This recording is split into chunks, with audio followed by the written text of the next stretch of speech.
I want to be royalty. I want to have power. So I'm learning about all of the monarchs in England, throughout history. It's the conquerors and the ones that inherited all of their wealth and glory. I guess I plan to do both. Yeah, so after Henry VIII, we had King Edward VI. He was the son of Henry VIII and Jane Seymour. Jane Seymour was Henry VIII's third wife. Edward was a whopping 9 years old when he was made king. While he ruled his very short reign, as he died only at the age of 15, the Church of England was distinctly Protestant. Shortly before he passed away, he appointed his Protestant cousin Jane as next in line to succeed him on the throne. Not his sister Mary, his Catholic sister Mary, or his other sister Elizabeth, both who were pretty illegitimate at the time, and I think that's why he kind of bypassed them. Instead, Lady Jane Grey. Everybody's like, who's this Jane? Jane who? Lady Jane Grey was known as the 9 Days Queen. Jane's death, though, was a bit more violent than Edward's, as her head was removed from her body. So what led up to this? Well, the Privy Council, I love that, the Privy Council ended up supporting Edward's sister Mary, who was totally and seriously devout Catholic, and also totally and seriously believed that she deserved to be queen.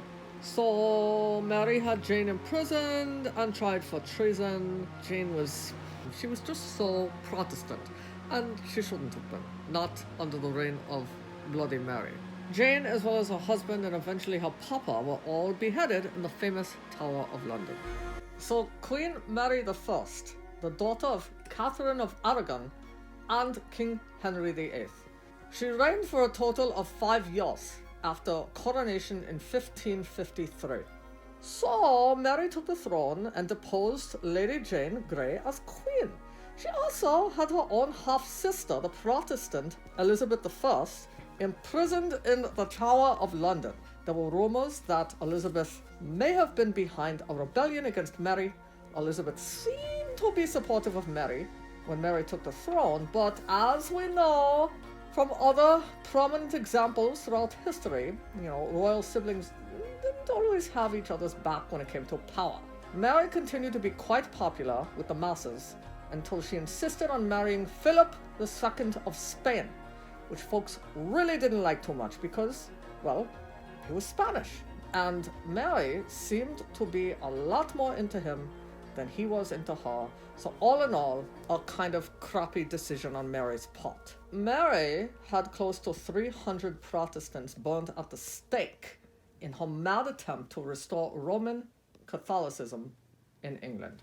She wholeheartedly believed that she was doing the right thing, a righteous thing, by going to such radical lengths to enforce her religious beliefs. But sadly, what she did was earn herself the nickname Bloody Mary, as well as a somewhat tarnished reputation. Mary desperately wanted to bear a child, an heir to the throne. She had a lot of health problems, though. She had a swollen belly. At one point, she was proudly displaying her silhouette to the public and totally convinced that she was pregnant. But the due date came, and it went, and there was no child. The swelling could have been wishful thinking on her part, like a phantom birth. The public actually joked that it might have been gas. Anyway, Mary died at the age of 42. She was succeeded by her half-sister Elizabeth. It didn't really end too well for Mary, with the sickness that caused the premature death and the reputation that she ended up with, and being overshadowed by her sister Elizabeth. And the fact that in a lot of paintings of her, it doesn't really look like she has eyebrows.